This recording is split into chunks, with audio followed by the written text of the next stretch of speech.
Welcome back to Andersen Acres. We're inside today because I want to talk about hatching shipped eggs. Sometimes you simply can't find the eggs you want in your area.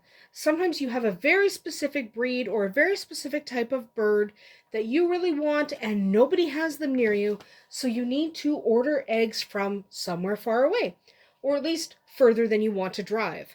So in North America, some people have been known to have to drive 12 to 16 hours to get a breed they want. Sometimes it's just more economical to have the eggs shipped to you. So let's talk about shipping eggs and hatching eggs that have been shipped to you.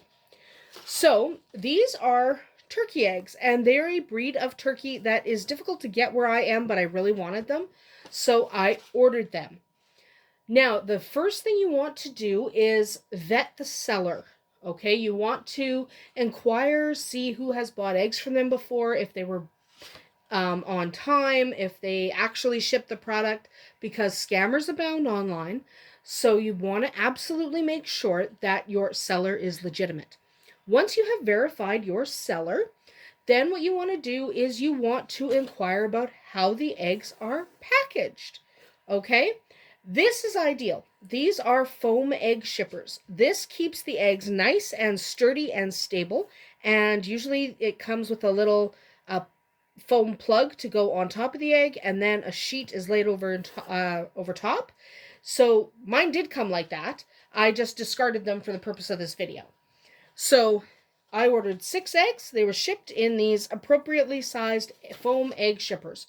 Do expect that you will pay a little bit more for eggs that are shipped in foam egg shippers, mostly because these shippers are not free. They usually run about $10 per foam egg shipper.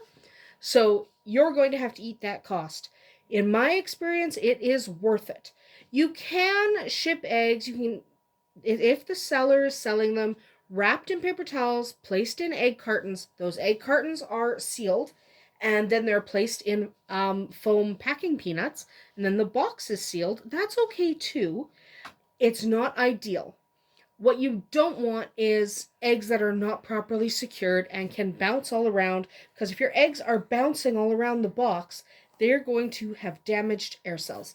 That air cell is essential in all eggs, all hatching eggs. So you don't want that air cell irreparably damaged when eggs are being shipped to you. You also want to make sure the eggs are not in the mail over the weekend. Eggs in the mail over the weekend tend to sit. If they're not delivered to you by Friday afternoon, they are going to sit there in the depot until Monday morning. So you want to make sure that your seller ships eggs on Monday or maybe early Tuesday. Maybe. But I won't buy from anyone who ships any later than Monday afternoon, just because I want to make sure they're picked up Monday evening. So make sure they're shipped early in the week and make sure they can get to you before Friday. Okay? If they can't come till the following week, rethink who you're buying from. See if you can find someone closer, because you definitely do not want them sitting in the depot over the weekend. Okay, so now you've vetted your seller, you have purchased your eggs, you have paid your money, and the eggs have arrived. What do? First of all, make sure you have that tracking number for the seller. Demand a tracking number. Every legitimate seller will provide you with a tracking number for your shipment. Track those eggs, and as soon as they arrive at the post office, go get them. Do not let them sit at the post office. The longer they're at the post office, the more likely they are to get broken, the more likely they are to be roughly handled. Just make sure. And you also want to make sure that you order at a time of year when it's not overly cold, not overly warm. So not in the depths of winter, not in the height of summer. You want your eggs to kind of have cooler temperatures, but not freeze. So order your eggs in the proper seasons. Spring and fall is best, unless you have very mild winters or quite calm summers. Here we do not order in the winter, and we do not order in summer because they get bonkers with temperature. So you have now picked up your eggs and you're at home with your eggs. What do? Inspect your eggs. So take them out gently. You don't want to crack them. Beware if they're like quail eggs and the shells are real thin, so just be very gentle. Inspect your eggs for cracks. Make sure they're not overly dirty. Make sure nothing is broken. If there are broken eggs, contact the seller immediately. They might be able to file a claim with the shipping company. Okay, so make sure you check those eggs. Once you've inspected your eggs and you know they're all in good shape, what you want to do is leave them alone. It sounds counterintuitive, but don't play with them. You want them to sit on your counter wherever your incubator is going to be. Put them near your incubator, but not in it, and let them come to room temperature for at least 24 hours. That's because if these eggs were shaken up while they're in the male, their air sac that usually sits at the top here might be a little bit detached. If it's detached, it may have floated down here. So what you want to do is let those eggs sit pointy end down, okay, fat end up, so that air cell can rise to that fat end and kind of stabilize over the first 24 hours.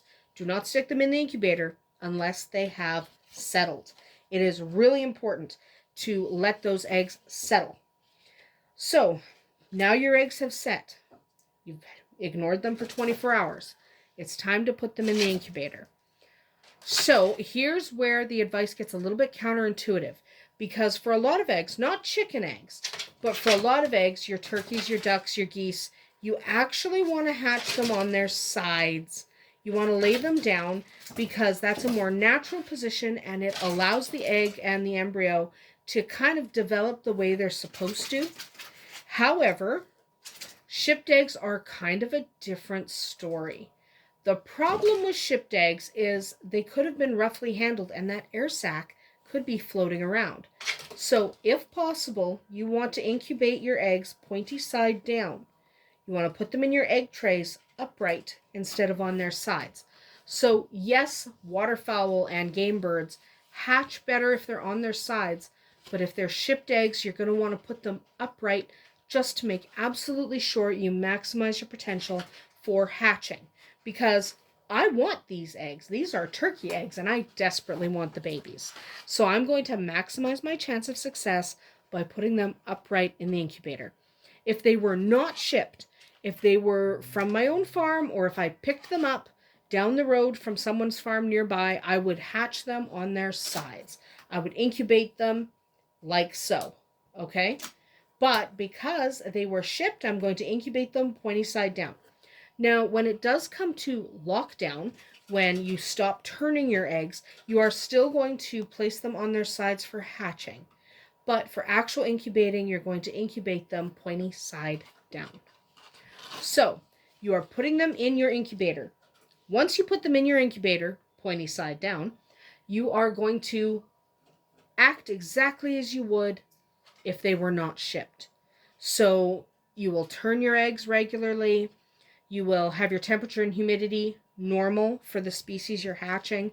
So turkey eggs here, I am going to have them at about 37.5 Celsius, 99.5 Fahrenheit, and the humidity is going to be around 50%, somewhere in there, because they're turkey eggs. If they were chicken eggs, that humidity, I would want it a little lower.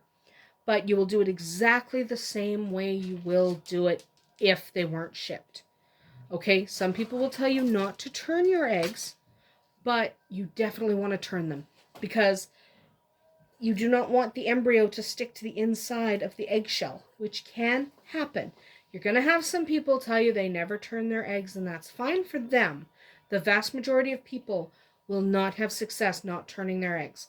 And because you paid money for shipped eggs, and you had them shipped and their hatch rate might be lower anyway, you definitely want to maximize your chance of success, so make sure you're turning those eggs. So, what can you expect with shipped eggs? You can expect less development. So if you would normally expect 90% of eggs to develop, you're probably going to expect about 70. If you would expect around a 75% hatch rate, which is good, you're actually going to expect around 50. Because shipping eggs is hard on them, it is entirely possible that they were damaged beyond redemption. So expect a lower hatch rate. So out of these 6 turkey eggs, I will be happy if I get 2 adult turkeys. Okay, I am expecting, I hope they all develop. Let's be honest, I hope they all develop. But I'm expecting 5 to develop. I'm expecting 4 to hatch.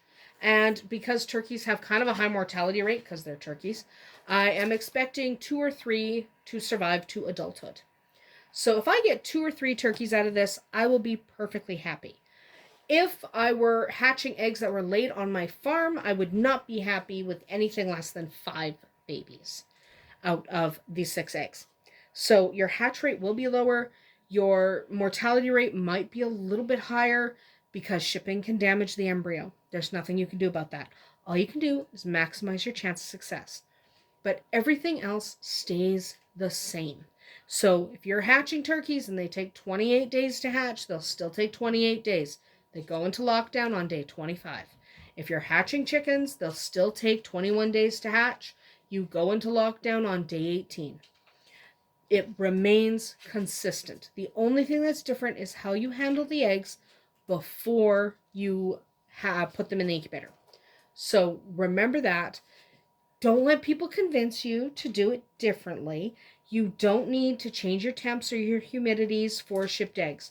You just need to handle them appropriately before they go into the incubator. The most important thing is to allow them to rest for at least 24 hours, pointy side down, so those air sacs can stabilize. That is really important. And that applies to any type of shipped eggs, whether you are hatching quail or you're hatching giant emus. You want to let those eggs stabilize before you put them in the incubator.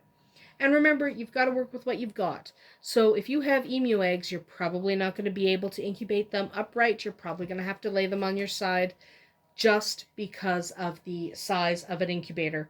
They don't really fit standing upright. Emu eggs are huge. So do the best with what you've got.